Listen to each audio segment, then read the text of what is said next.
Labdien! Šodien atrodamies Ogres valsts tehnikumā un dosimies intervēt Ogres valsts tehnikuma audzēkņus, kā viņiem iet sporta stundās.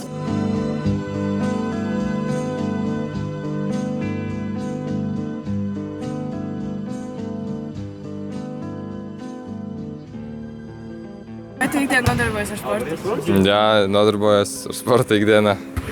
Kāds ir tavs mīļākais sporta veids un kāpēc? Mans mīļākais sporta veids ir basketbols, jo nodarbojos jau no bērnības. Tev patīk? Jā, ļoti.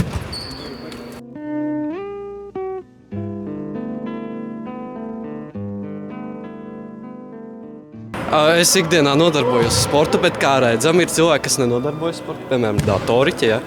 Viņi caurām dienām sēž pie datora. Viņam tagad ir pārslodze, čalam slikti infīti laikam paķēra. Un jānodarbojas ar sportu, nevis jāsēž pie datora.